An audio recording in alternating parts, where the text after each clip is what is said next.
Okay, if you've got sterling silver, it's going to say sterling on the back. It's usually near the bend in the back of the spoon. It'll say STERLING, or it will say 925, Correct. which means that it's 92.5% silver, 7.5% base metal. What would happen if you had a spoon that was 100% silver?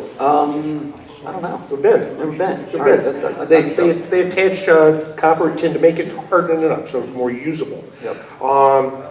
But if it doesn't say sterling, in all likelihood, Greg, it's It's plate. going to be plated, exactly. And I know you and I, you go into a lot of homes, a lot of people bring it in. When I see a big box come, you're hoping it's sterling for them, but probably 8 out of 10 times it's that plate that you just mentioned. I had a client one time, Chris, brought me in a Rubbermaid tub of stuff. They said they were wedding gifts. They've been sitting in the basement for 40 years, something like that. We don't know what it's worth.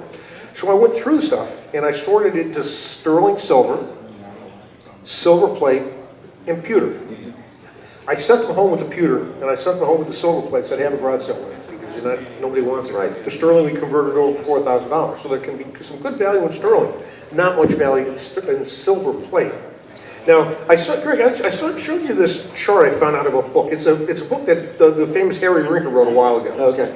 And it gives the standard of what amount of silver is on flatware. Mm-hmm. Now, what they said here for standard silver plate, there's 2 troy ounces for every gross of teaspoons. So let me translate that. A gross is 144. So over 144 teaspoons, there's 2 troy ounces of silver. Okay. Now let's do the math. If you have 2 troy ounces and silver is now $17 an ounce, Right around there. Yep. that means the total silver value is $34. You divide the $34 by the 144 spoons, it means the average spoon has approximately 23.5 cents worth of silver. Okay? That's not much. That's not much. And the problem is everything does have silver, but it costs more to recover that silver than it's worth. Right. So your silver plate is really valueless. Yeah, pretty much. And I mean, everything it's a process to assay and melt these things as we do with gold. We don't get 100%. So what we pay, and then that difference is where we make our profit. And yeah, the amount of effort and energy to melt that, to get that, it's not worth someone's time. Yeah, and that's where you need to get Jenna the Millennial to repurpose that stuff, Exactly. make it into jewelry or Yep. something like that. We were talking earlier about this event we had. I was talking to Denise from Nova. Oh, yep. And she said that they actually have a woman who works for them who enjoys polishing silver. Oh. So whenever Nova gets a donation of silver, they give it to her. She goes home and she polishes it up, and it will generally sell for a few more bucks if it's polished enough. Yeah, Can you share her number with our listeners?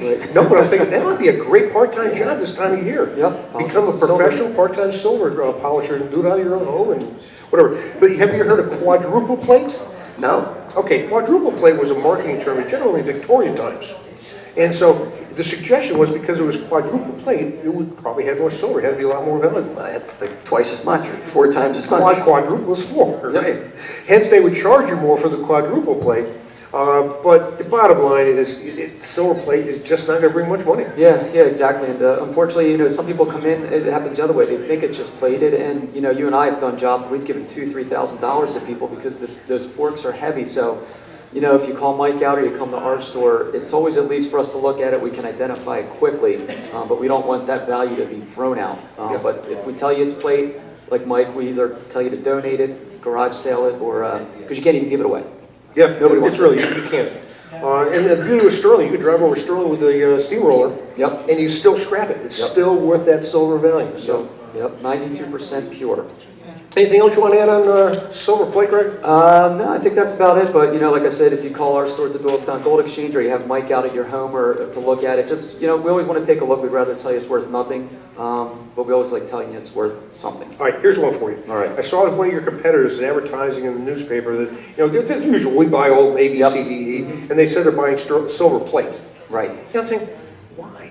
Right. That's probably just to come on to get into the store and get something else? Yeah, to get it in there, I would think. I mean, and there are companies that do refine it. We help recycle it for people, but yeah, it's probably just a way to get them in the door, and hopefully, they'll have other things that are worth value. Yeah, expect the bait and switch. I can't see where they're going to be paying good money No. for silver plate.